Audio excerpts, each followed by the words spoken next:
আপনি ১০০ টাকাতে একটা প্রোডাক্ট কিনবেন। তারপর সেটা ফেসবুকে বুস্ট করে দিবেন। অনেক মানুষ আসবে সেটা কেনার জন্য। প্রতি পিস আপনি ১৫০ টাকায় সেল করবেন। প্রতি মাসে যদি আপনি কোনোভাবে ১,০০০ পিস সেল করতে পারেন, তাহলে কিন্তু ২ মাসে আপনি লাখপতি, ২ বছরে আপনি কোটিপতি।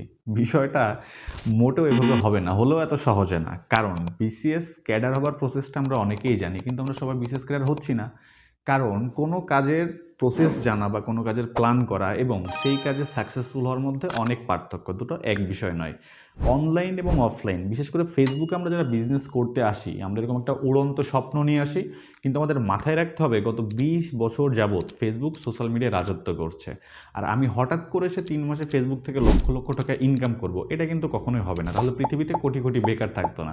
ফেসবুকে যদি আপনি ভালো একটা বিজনেস করতে চান, সেক্ষেত্রে আপনাকে অবশ্যই ফেসবুক এবং ফেসবুকের বিজনেসের প্রসিডিউর সম্পর্কে বেসিক আইডিয়া থাকতে হবে। আপনাকে একটি ভালো চাহিদা সম্পন্ন প্রোডাক্ট বা সার্ভিস বেছে নিতে হবে। একটি সুন্দর বিজনেস প্ল্যান নিয়ে আপনাকে এগোতে হবে। কাস্টমারদের সামনে ভালো মানের কন্টেন্ট উপস্থাপন করতে হবে। একটা শক্তিশালী মার্কেটিং স্ট্র্যাটেজি থাকতে হবে এবং আপনার অনেক ধৈর্য এবং কমন সেন্স বা প্র্যাকটিক্যাল নলেজ থাকতে হবে। সর্বোপরি সৃষ্টিকর্তার রহমত থাকলে অবশ্যই আমরা ভালো কিছু করতে পারবো।